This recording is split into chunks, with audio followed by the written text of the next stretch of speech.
Mes amis, cette vidéo est longue, je le reconnais. Mais j'ai essayé d'y capitaliser toutes les informations que je connais à propos de logiciel Audacity que j'utilise tout le temps pour le montage de mes vidéos. Du coup, pour ne pas vous y perdre, il y a un certain nombre de choses qu'on va voir dans cette vidéo et qui sont bien définies dans la structure et bien mentionnées dans le détail des chapitres.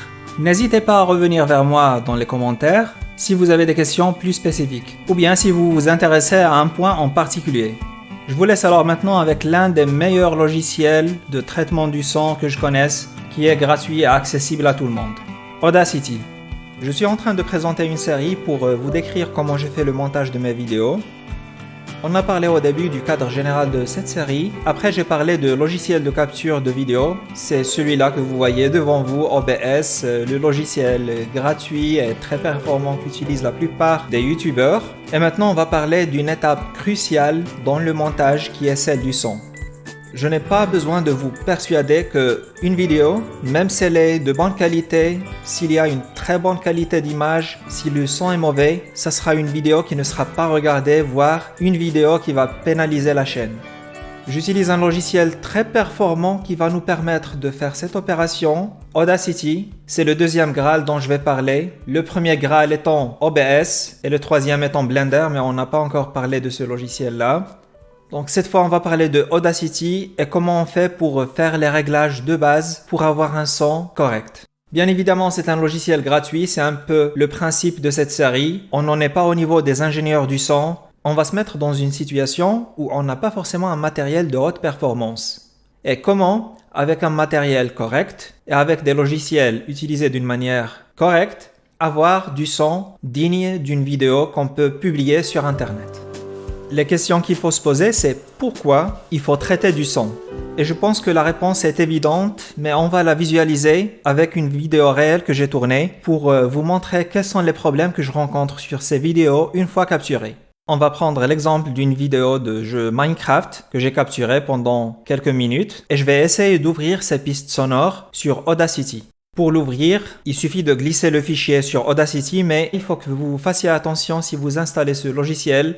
Pour qu'il puisse exporter et importer des fichiers FFmpeg, il va falloir lui ajouter une librairie. Pour des raisons de droit, c'est pas une librairie qu'on va trouver avec le logiciel, mais il explique très bien comment l'installer. Pendant l'installation, il propose de compléter son installation par cette librairie qui permet par exemple de lire directement le son à partir de fichiers MP4. Et j'enregistre à partir de OBS mes fichiers sur le format MP4. Bon, ça c'est les réglages de OBS, on peut choisir d'autres types de fichiers, ce n'est pas un souci. Sauf que si vous avez suivi le précédent tutoriel sur l'utilisation de OBS, vous savez que mes fichiers sont enregistrés avec deux pistes différentes. Une piste où il y a uniquement le son du jeu et l'autre piste où il y a uniquement le son du micro. Et on va visualiser directement tout ça sur Audacity. Quand on glisse le fichier, il va me proposer les deux pistes. C'est très important de séparer les deux pistes et on va voir à quoi elles ressemblent toutes les deux. C'est ça, les deux pistes. La première étant celle du jeu et la deuxième étant celle de ma voix que j'avais enregistrée au micro. Et je vous ai parlé de la subtilité comme quoi cette vidéo, si je la lance par exemple avec VLC, je ne vais entendre que le son de la première piste qui est celle du jeu. Si j'avance un petit peu dans la vidéo, on ne va entendre que le bruitage par exemple du dragon. Par contre, si je l'ouvre avec Windows Media Player, on va entendre une autre chose. Ok les amis, tout le système est fait. Mon ami Creeper, voilà, là vous entendez ma voix et pas le son du jeu. Je pense qu'on peut gérer ça dans le paramétrage des lecteurs, mais il faut savoir qu'il y a deux pistes dans cette vidéo. Et ces deux pistes peuvent être lues directement sur Audacity avec la première piste stéréo. Ce sont des pistes stéréo de deux ondes sonores. Et la deuxième piste qui est celle de la voix. Bon les amis, qu'est-ce qu'on va faire avec ces deux pistes? Pour le jeu, j'ai pas besoin de changer la piste audio relative au jeu, sauf si le son du jeu est élevé. Auquel cas, je peux le réduire un petit peu. Mais ça, c'est une étape qu'il vaut mieux faire sur le logiciel du montage. Mais il n'y a pas vraiment de traitement de son à proprement dit. Donc cette piste-là, je ne vais pas travailler dessus. La piste qu'il faut que je gère est celle du micro et c'est cette piste-là qui pose un certain nombre de problèmes qu'on va citer maintenant. Alors, qu'est-ce qu'on voit quand on ouvre Audacity et qu'on ouvre dessus un fichier, par exemple celui que j'ai enregistré? Si j'agrandis un petit peu cela, on va voir une sorte d'onde sonore. C'est le son brut que j'ai enregistré avec mon micro. Et si on regarde de près cette onde sonore, on va voir qu'il y a une zone où le son est assez faible, une zone où le son est fort, des zones vides mais qui contiennent quand même un bruit. Il y a des endroits où on aperçoit comme une sorte de clic de la souris et le son généralement n'est pas au même niveau. Et tout ça, ça peut créer des problèmes. Il n'y a pas pire que d'ouvrir une vidéo dans une chaîne et qu'on ait besoin de baisser le son pour l'écouter, puis on passe à la deuxième vidéo et on trouve qu'on a besoin d'augmenter le son. Si on gère bien le son, toutes les vidéos seront au même niveau sonore. Deuxième chose qui peut être très nuisible, c'est le bruit. Alors, on voit des zones sur la piste audio qui ont l'air d'être vides, c'est-à-dire il n'y a pas de son dessus. Par contre, si je change la visualisation et je passe de la visualisation en ondes sonores à la visualisation en décibels, je vais voir qu'il y a pas mal de bruit, même si sur le même endroit, on a l'impression qu'il n'y a pas de son.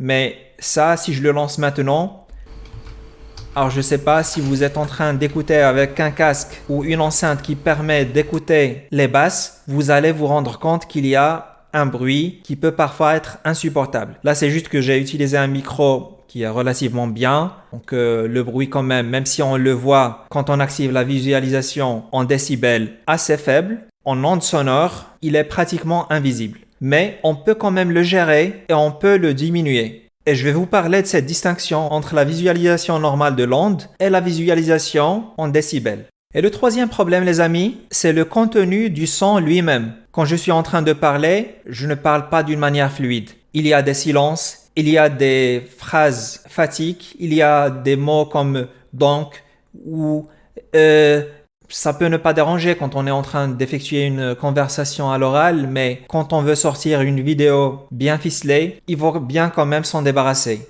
Et ça, c'est quelque chose qu'on peut faire sur le logiciel de montage, mais c'est beaucoup plus facile de le faire sur le logiciel du son. Il est incontournable de faire ça sur un logiciel de montage quand le son est lié à l'image, c'est-à-dire quand je fais une capture caméra, que je bouge mes lèvres, je peux pas juste modifier le son et laisser la vidéo comme ça, bien évidemment. Donc là, je serai obligé de faire attention à ce que je dis et de faire des phrases complètes. Et même si je fais des erreurs, c'est pas grave. Il y a l'image qui compense.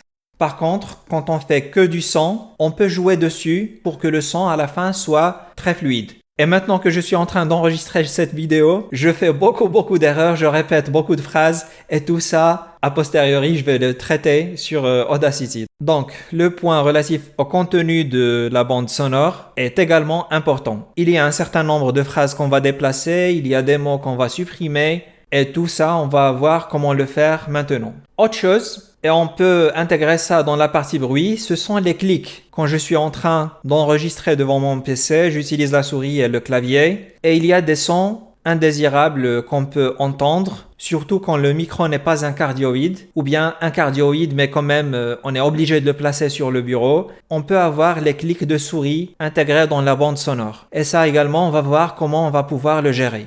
Dernière chose, on peut également vouloir ajouter quelque chose à la bande sonore sans changer sa taille. S'il manque par exemple une phrase ou bien si une phrase est mal dite et qu'on veut la refaire, il y a moyen de faire ça directement sur le logiciel également. Donc il y a un certain nombre de points qu'on va voir et je vais vous dire tout simplement comment je procède à chaque fois quand je veux traiter du son de mes vidéos. Alors pour le travail, on va se baser sur cette vidéo que j'ai capturée du jeu Minecraft sur laquelle il y a 2 pistes. On l'a ouverte sur Audacity, il y a la piste du jeu que j'ai enlevée parce que j'ai pas besoin de la traiter et j'ai gardé la piste microphone et c'est celle que j'ai devant moi maintenant. Directement sur Audacity, on va voir la totalité de la piste avec, si vous lisez en bas, 44 100 Hz. C'est en quelque sorte la précision de cette bande sonore et qui est généralement assez correcte. On va pas entrer dans les détails trop techniques du son. Pour un certain nombre de choses, je vais donner les réglages généraux qui sont très acceptés dans les vidéos. Et on va parler surtout de ce qu'on va faire, nous, avec notre bande sonore.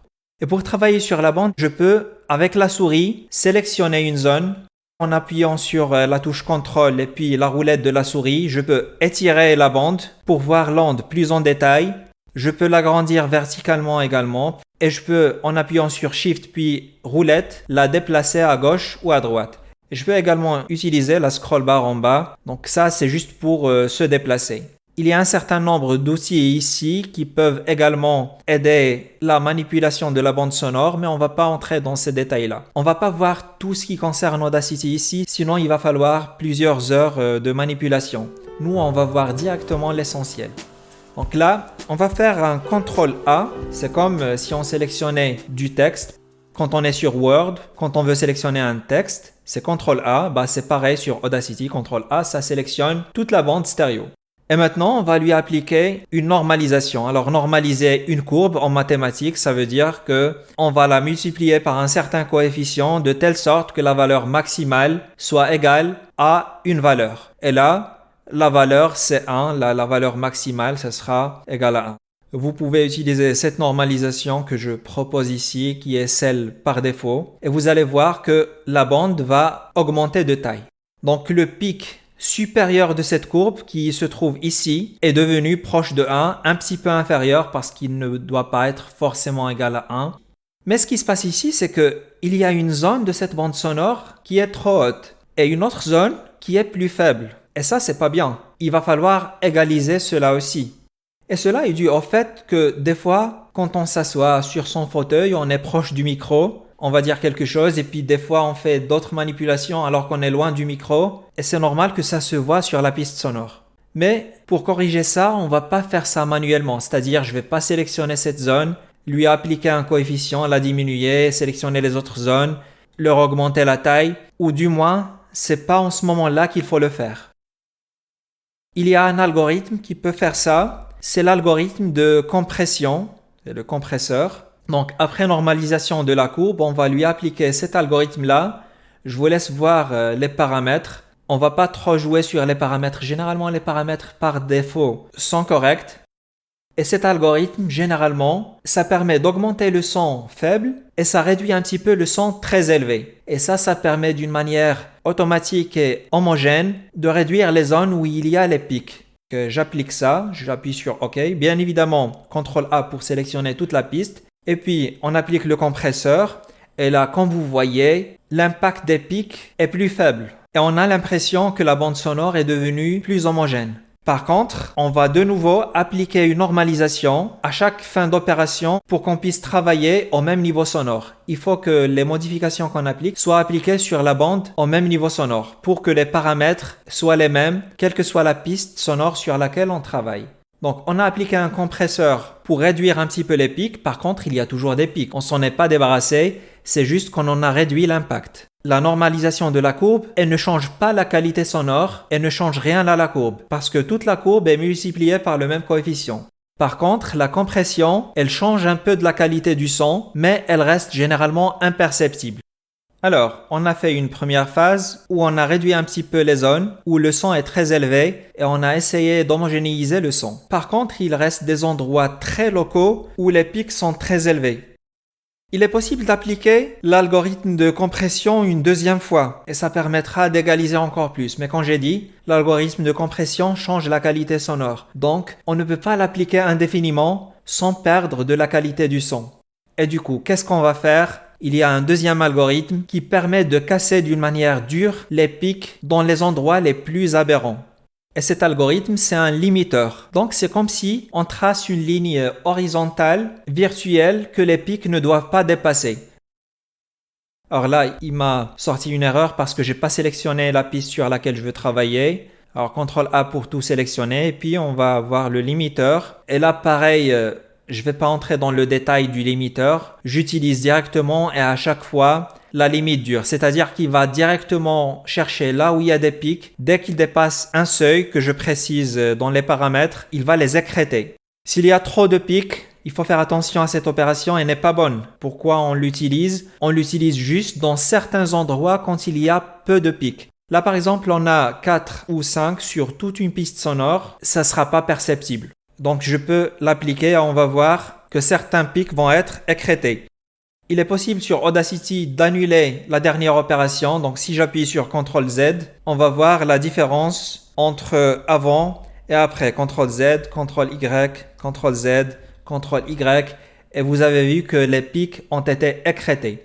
Sauf que là, il n'a pas touché au reste de la courbe.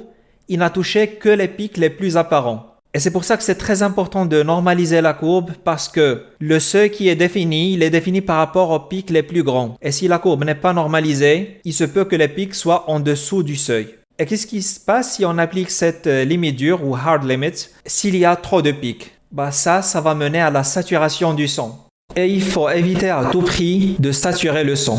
Mais là, il n'y a pas de saturation. Comme vous voyez, la courbe reste tout de même assez correcte. Il y a juste quelques pics qui ont été écrêtés. Et on va à nouveau appliquer une normalisation maintenant que les pics sont plus petits que leur taille initiale. Donc si on normalise, on va voir que le niveau sonore va être ajusté et les parties qui étaient trop faibles au départ commencent à devenir de plus en plus grandes. Et maintenant, normalement, c'est correct. D'un point de vue niveau sonore, ça suffit. Ces deux opérations sont généralement assez suffisantes.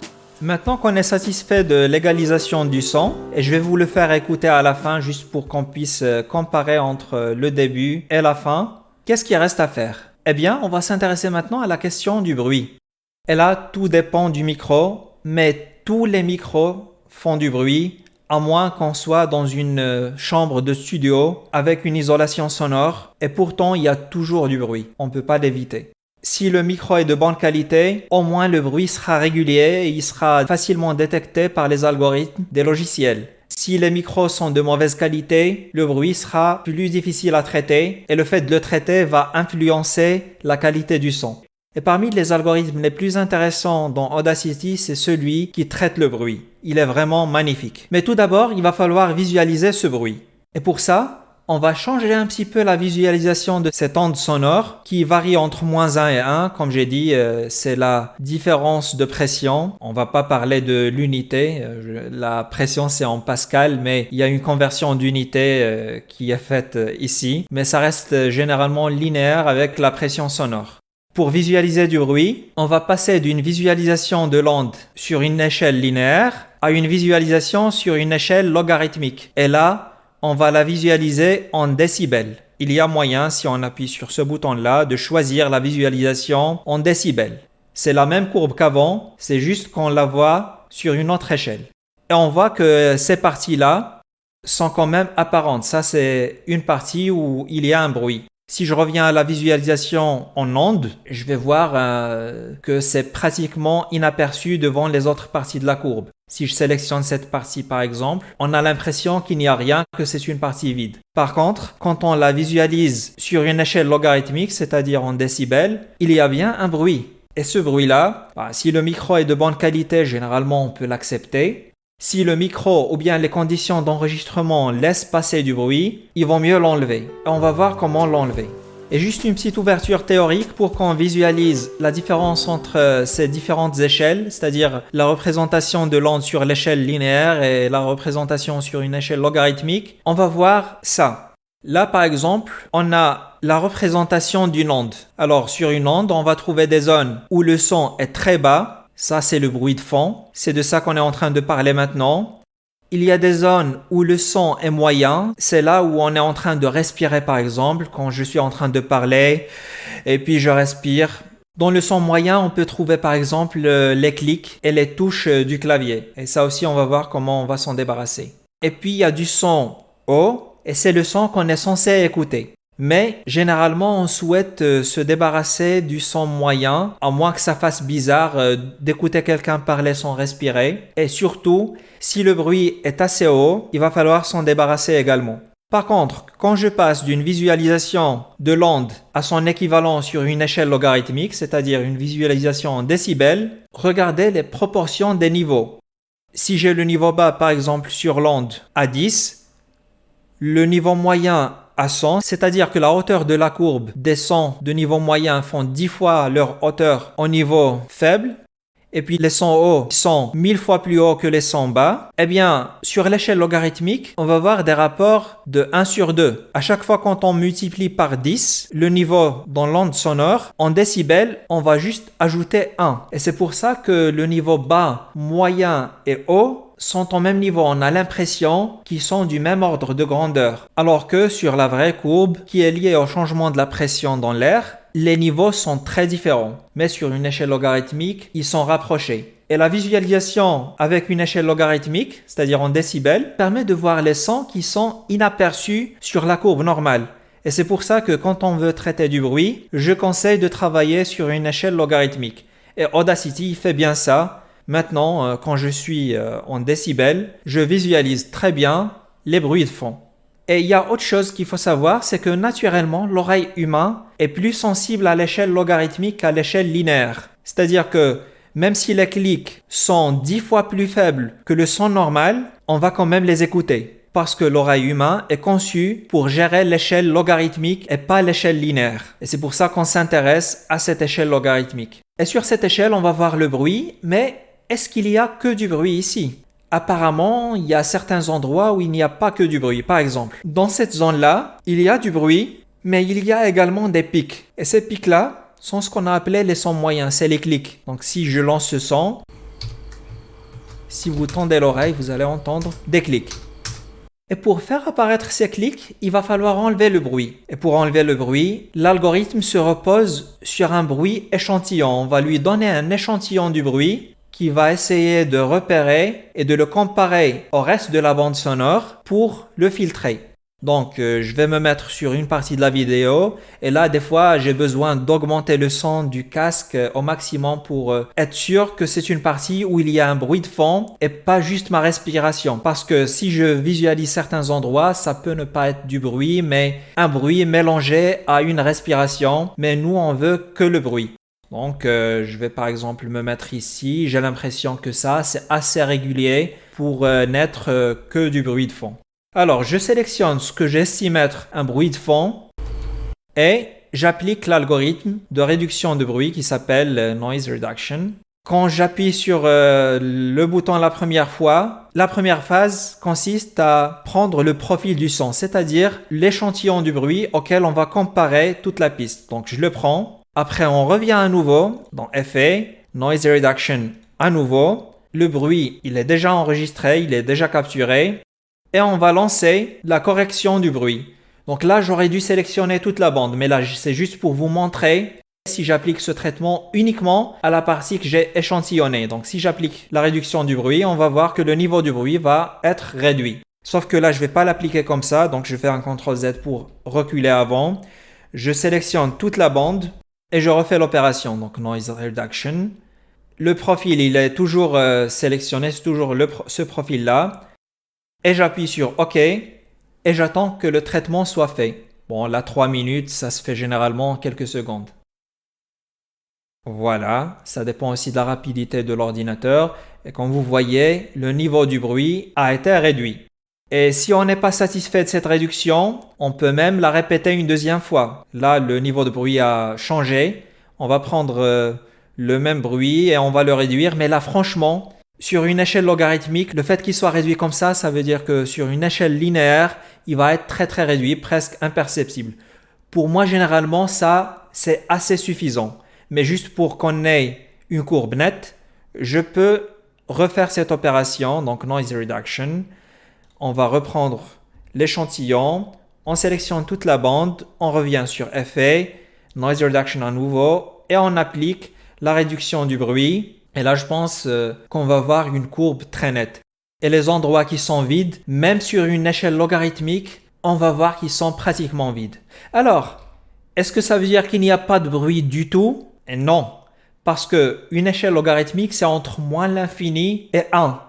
Et ça veut dire que les bruits qui sont très faibles, qui sont proches de moins l'infini ou à partir d'un certain seuil, par exemple moins 60, il va les couper. Ça veut dire que c'est un bruit qui n'est pas perceptible du tout.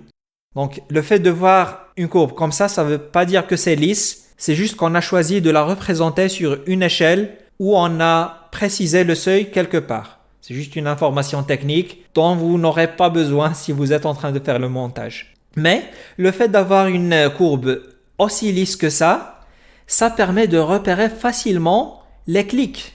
Donc tout ça, je peux le visualiser, c'est des clics. Et si je visualise ça sur l'échelle linéaire, c'est des clics, mais j'aurais pas pu le savoir sans passer à l'échelle logarithmique. Alors, on a vu la différence ici entre la représentation linéaire et la représentation en décibels. Mais il y a une troisième représentation, c'est une représentation spectrale ou fréquentielle.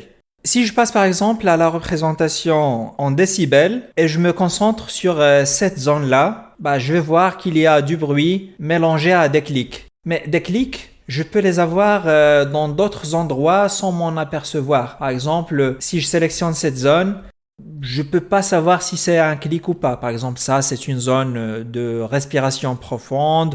Ça, à la limite, je peux sentir que c'est un clic, mais à l'intérieur, ça reste quand même difficile.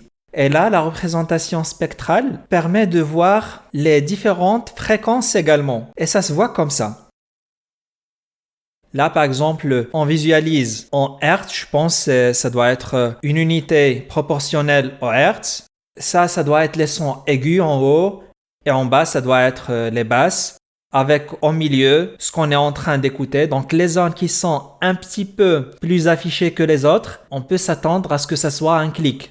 Et comme vous voyez, un clic couvre une partie large du spectre. Ça veut dire qu'on va trouver dedans du son haut et du son bas. Et on espère juste que le clic ne ressemble pas à l'une des lettres. Bon, ça c'est juste entre parenthèses. Je n'utilise pas souvent cette représentation. Je l'utilise uniquement quand je veux localiser certains sons spéciaux. Mais généralement, c'est pas vraiment nécessaire.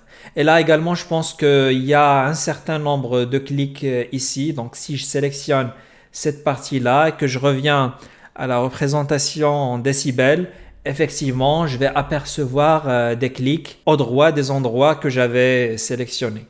Et ça, c'est juste une information entre parenthèses pour que vous sachiez à quoi peut servir la représentation spectrale ou bien le spectrogramme. Alors, comment faire maintenant pour se débarrasser des clics et du son du clavier? Je peux par exemple sélectionner cette partie-là, appuyer sur CTRL-L ou bien aller dans Generate Silence, je peux générer un silence. Le raccourci clavier c'est CTRL-L et je génère un silence ici. Mais les clics ne sont pas toujours apparents comme ça. Je peux avoir par exemple un clic à l'intérieur de la zone où je parle. Et donc je ne peux pas sélectionner directement le clic et le supprimer. Alors comment on va gérer ça? Ça sera la même façon qu'on a utilisé pour se débarrasser du bruit. Les clics c'est une sorte de bruit. Donc si on le capture, par exemple, on va écouter ça. Ça, c'est bien un clic. Je le capture. Je vais dans Effet, Noise Reduction. Je prends le profil du clic. Je sélectionne toute la bande et j'applique. J'appuie sur CTRL-R pour répéter le dernier algorithme sur lequel j'ai appuyé. Avec la manipulation, on commence de plus en plus à utiliser les raccourcis clavier et puis ça facilite la vie. Donc, comme vous voyez, le clic n'a pas disparu, mais son intensité a été réduite. Et on peut refaire l'opération une deuxième fois, c'est-à-dire Noise Reduction, on reprend le profil du clic et puis on sélectionne tout et on refait la même chose, Effet Noise Reduction et on applique à nouveau cet algorithme et on attend que le clic soit d'une valeur très faible. Et là, n'oubliez pas, quand vous voyez que le clic a été réduit, là je vais appuyer sur CTRL-Z juste pour qu'on puisse visualiser, avant, après. Le clic a été réduit sur l'échelle logarithmique. Ça veut dire que sur l'échelle linéaire, il est encore plus réduit. Et à ce niveau-là, il est vraiment imperceptible. Et s'il y a un clic qui lui ressemble à l'intérieur de la bande sonore, il va être réduit également. Donc c'est une opération qui est très très importante. Si vous avez un micro omnidirectionnel, ou bien si jamais votre micro est installé sur le bureau et que vous ne pouvez pas faire autrement, des fois on est obligé de procéder comme ça. Alors, cet algorithme de réduction de bruit, il est très bien fait, mais il faut l'utiliser avec modération. Parce que à chaque fois quand on applique cet algorithme, il peut avoir certaines influences sur certaines lettres. Si on veut atténuer un bruit qui ressemble à une lettre, on peut voir toutes les lettres un petit peu abîmées sur l'enregistrement. Et c'est pour ça que cet algorithme de réduction de bruit, je ne l'applique généralement qu'une seule fois. Et puis s'il y a encore quelques traces de clics de souris, je me dis c'est pas grave. On ne peut pas avoir un son parfait, sinon il va falloir enregistrer dans un studio ou bien utiliser un micro professionnel dédié à cet effet. Mais là, vous allez me dire pourquoi il y a encore quelques clics ici et quelques sons de touches de clavier. Eh bien parce que les clics ne se ressemblent pas tous. Donc quand je veux réduire ce clic, j'ai utilisé le profil de ce clic-là, qui ne ressemble pas forcément et à 100% aux autres clics. Donc les autres clics, ils seront réduits et ils seront réduits beaucoup, mais pas autant que le clic que j'ai utilisé comme échantillon. Et pareil, le son que dégage le clavier ne ressemble pas au son du clic. Donc il va falloir chercher le son qu'une touche peut générer et faire cette même opération. Si vous utilisez Audacity, vous allez voir dans les effets Click Removal. Alors ça, c'est pas un algorithme qui enlève les clics de la souris. Ça, c'est un algorithme qui est dédié aux disques. Quand ils sont endommagés, il y a un son spécial que cet algorithme peut corriger. Donc si on veut enlever les clics de la souris, c'est pas cet algorithme-là, c'est bien une atténuation du bruit. Et on va voir maintenant à quoi ressemble notre piste sonore. Donc si je lance le son, ok les amis, tout le système est fait. Mon ami Creeper, il est avec moi ici, on va s'entraider. Voilà, on a fait un certain nombre de modifications au son, mais on n'a pas dégradé la qualité sonore.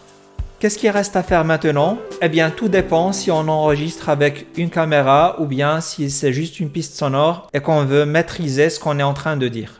Quand on utilise une caméra, il va falloir que la piste sonore corresponde exactement à la vidéo et au mouvement des lèvres. Par contre, si on veut améliorer la bande sonore, on va revenir cette fois à l'échelle linéaire pour qu'on puisse jouer directement sur les phrases. Et là, c'est exactement comme du texte. C'est-à-dire que si je veux décaler, je le sélectionne, je fais un CTRL X pour couper, je viens à l'endroit où je veux le mettre et CTRL V pour coller. Donc couper, coller, ça marche très bien.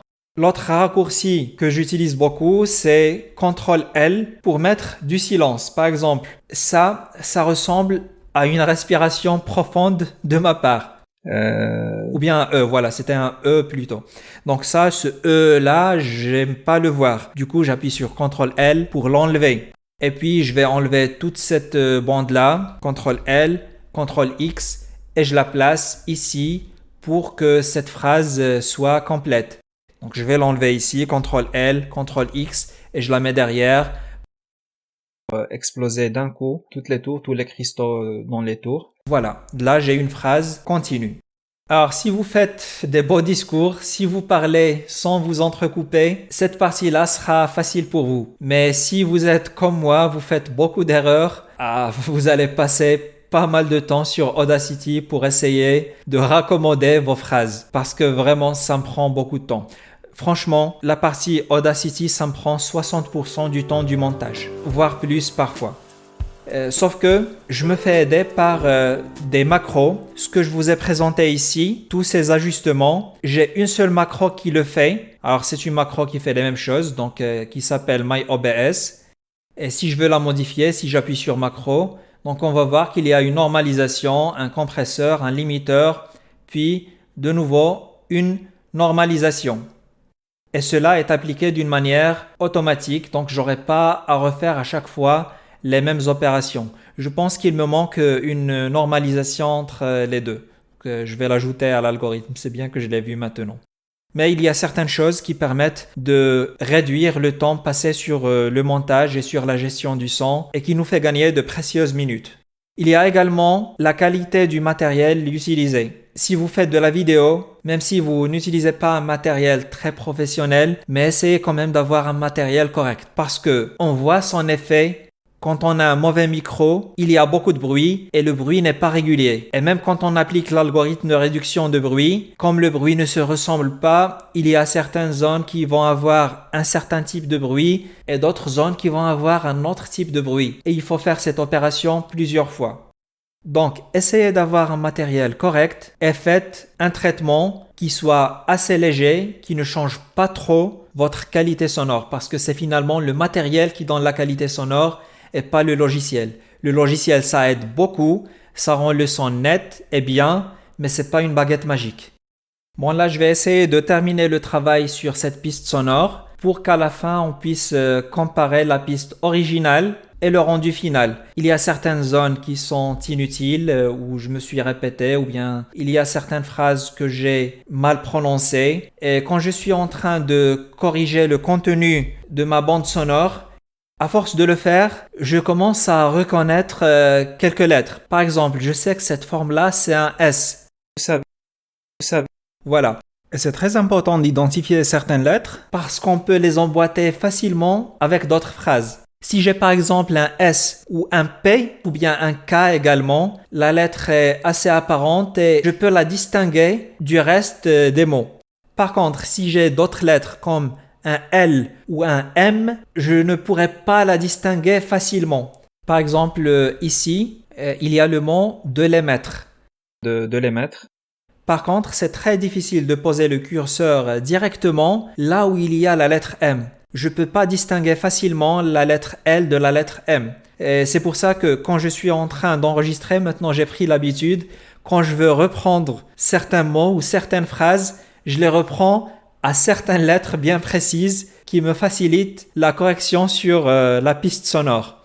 Et quand je termine cette opération, je me retrouve à la fin avec des clusters avec des zones bien distinguées. Alors pourquoi j'essaie de rassembler les phrases qui sont dans la même thématique en un seul endroit? Eh bien ça va me faciliter le montage. Parce que sur le logiciel du montage, au lieu de couper la vidéo une centaine de fois ou bien une cinquantaine de fois, là je ne vais la couper que 8 fois par exemple. Et ça me fait gagner énormément du temps. Et puis c'est plus agréable pour le spectateur quand la scène dure un petit moment. Si je coupe la vidéo chaque 2 secondes, ça va se voir et ça va être désagréable pour celui qui regarde. Alors que si j'ai du son qui est correct sur une bande assez longue, sur quelques secondes, ça sera mieux présentable pour les spectateurs. Et maintenant, la dernière phase, si vous voulez le faire et si vous croyez que votre bande sonore n'est pas bien égalisée, là par exemple j'ai une zone qui a l'air d'être un petit peu plus élevée que cette zone-là, maintenant que j'ai des clusters, ou des agglomérations de phrases, je peux les traiter séparément et je peux appliquer une normalisation locale. Donc je vais dans Effet, normaliser, mais celle-là elle ne sera pas normalisée parce qu'elle est déjà au maximum. Par contre, je vais prendre cette zone-là, je vais essayer de la normaliser et là, j'ai pas besoin d'aller sur le menu, c'est juste CTRL R et je fais la normalisation du reste de la vidéo pour que toutes les phases soient au même niveau sonore. Et comme ça, même si on n'est pas forcément à la même distance du microphone, mais on peut quand même avoir un son homogène, un son agréable à écouter, qui ne nous donne pas envie des fois d'ajouter du volume et puis de le réduire d'autres fois. Et entre cette vidéo et une autre vidéo, comme elles sont au même niveau sonore, même si le spectateur lance une vidéo et puis lance une autre vidéo, il n'aura pas besoin de changer le volume de son appareil. Et ça, franchement, c'est très important et ça montre qu'on fait un effort pour gérer ces vidéos et les rendre le plus agréable possible.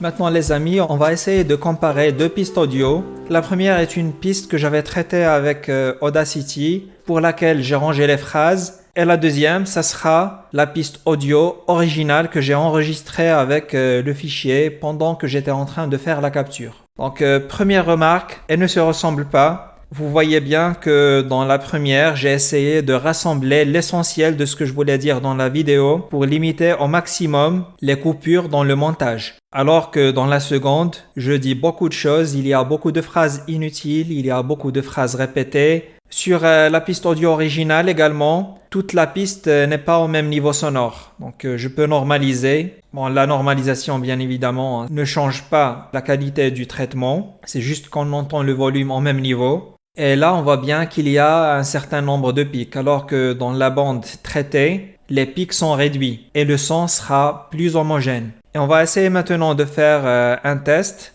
Donc, je lance ce que j'étais en train de dire sur une bande et puis je vous lance la même chose sur la deuxième bande. Je commence par celle-là. J'ai utilisé des barrières pour limiter les zones sur les pistes, une propriété du logiciel, et qui me permet de sélectionner la partie que je vais écouter. Par exemple, je vais vouloir comparer cette partie-là et cette partie-là. sachant que sur la bande originale, tout ça a été réduit pour que ça fasse ça sur la bande traitée. Là, les deux bandes ont les mêmes informations, c'est juste que sur la bande originale, je me suis répété plusieurs fois, il y a des phrases fausses, et du coup, j'ai dû traiter tout ça pour en faire un seul bloc bien dit.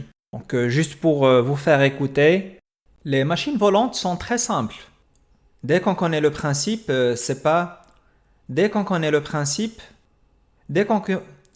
dès qu'on connaît le principe, on peut les faire. Pourtant, ça fait toujours peur aux joueurs. Et ça me faisait peur également au début parce que ça utilise les blocs d'une manière moins conventionnelle. Bon, je vais vous épargner le ridicule. Je vais surtout m'épargner le ridicule. Je vais vous faire écouter cette même partie, mais traitée cette fois. Les machines volantes sont très simples. Dès qu'on connaît le principe, on peut les faire. Pourtant, ça fait toujours peur aux joueurs. Et ça me faisait peur également au début parce que ça utilise les blocs d'une manière moins conventionnelle par rapport à Minecraft. Et voilà, vous avez vu la différence entre les deux parties. Là, vous n'allez pas percevoir un très grand bruit parce que j'ai enregistré dans des conditions très favorables, même si dans la deuxième bande, le bruit peut être un petit peu plus accru, mais vous n'allez pas l'apercevoir. Par contre, dans la bande traitée, le son est plus homogène, il y a moins de pics et on a l'impression que du début à la fin, le son est au même volume. Et ça, sans parler du travail qui a été effectué pour corriger les phrases, pour les mettre sur un seul endroit. Et j'ai pas eu besoin d'enregistrer quoi que ce soit de nouveau. Je ne me suis appuyé que sur ce qui a déjà été enregistré pendant la capture. Et je vous ai promis, les amis, de vous montrer également comment insérer du son dans une bande. Et ça, c'est possible parce que c'est quoi la problématique? Je peux enregistrer du son et l'inclure directement. Mais quand je veux inclure du son, il va changer la taille de la piste audio et il va me décaler certaines zones. Alors que je veux quand même que cette zone-là, par exemple, corresponde à ce qui est affiché dans la vidéo. Parce que derrière ça, il y aura du montage. Il ne faut pas que je décale certains éléments qui correspondent à ce qui est affiché. Alors, pour faire ça, je vais dans Track et je crée une nouvelle piste stéréo. Je me mets à un certain endroit de cette piste et j'enregistre ce que je veux vous dire. Abonnez-vous, likez, partagez avec vos amis et n'hésitez pas à laisser des commentaires. Pour enregistrer, j'appuie sur la touche R et ça permet d'enregistrer directement sur Audacity. Alors, faites attention à quelque chose. Ce que vous venez d'enregistrer doit être effectué dans les mêmes conditions que l'enregistrement de base pour qu'on ne sente pas qu'il y a une différence entre ce qui a été enregistré et le son original de la vidéo. Alors, je vais corriger tout ça juste pour ne pas tomber dans ce qu'on a dit. Donc, je vais rapprocher tout ça. Et cette bande que je viens d'enregistrer, on va lui appliquer les mêmes choses qu'avant.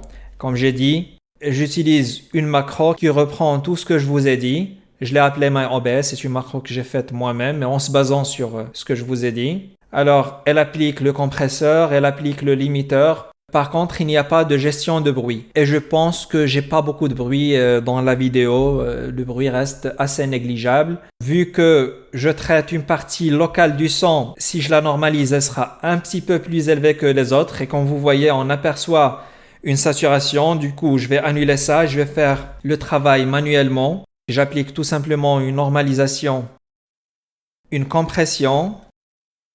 De nouveau, une normalisation, mais cette fois, je ne vais pas appliquer un limiteur du son. Et en plus, cette fois, je vais amplifier négativement le son juste pour qu'il descende un petit peu et avoir une saturation comme ce que vous avez aperçu. Alors ça, c'était trop. De nouveau, Amplify et je descends à -1. Ouais, ça a l'air correct. Maintenant, il va falloir que j'insère cet enregistrement dans la piste originale. Alors, comment je vais faire ça? Je vais l'encadrer avec des limiteurs qui facilitent le travail. C'est comme des curseurs qui permettent de sélectionner. Je mets mon curseur quelque part, là où je veux couper. J'appuie sur CTRL-I. Et de l'autre côté également, pour encadrer la zone que je veux insérer, CTRL-I. Et il va falloir que j'insère cette zone-là au même endroit qui lui correspond sur cette piste. Mettons que je veux l'insérer ici. Si je passe le curseur sur l'autre bande et que je passe au niveau de ce limiteur, je vais voir un affichage en jaune. Si je clique dessus, avec un CTRL-I, les deux limiteurs seront alignés. Et je fais la même chose pour l'autre limiteur également, CTRL-I. Alors, CTRL-I, ça correspond à un split. Et on va voir dans Clip Boundaries, CTRL-I, ça permet de faire un split, c'est-à-dire de couper la piste sonore. Et maintenant, j'ai qu'à faire un copier. Et je clique ici, je fais coller. Et il n'y a que cette zone-là qui a été collée sans toucher ou bien décaler le son ailleurs. Maintenant, je peux me débarrasser de cette piste si j'en ai plus besoin. Je peux enlever les deux limiteurs. Et maintenant, j'ai un son externe dans ma bande. Et si je lance celui-là, abonnez-vous, likez, partagez avec vos amis et n'hésitez pas à laisser des commentaires. Et voilà les amis, abonnez-vous, likez, n'hésitez pas à laisser des commentaires et partagez avec vos amis. Et j'espère franchement que ça vous a été utile. J'ai essayé de vous donner tout ce que j'ai appris sur le logiciel. J'ai essayé d'aider au maximum ceux qui commencent dans le montage vidéo et qui veulent sortir des vidéos de qualité. Je projette pour la prochaine fois de faire une vidéo sur le logiciel de montage parce que j'utilise Blender, un logiciel qui n'est pas utilisé par la majorité des gens, mais c'est un logiciel qui est très important si jamais on lui donne la possibilité. Il peut paraître intimidant parfois, alors que ce n'est pas du tout le cas si on connaît les choses de base. Merci beaucoup et à la prochaine. Ciao!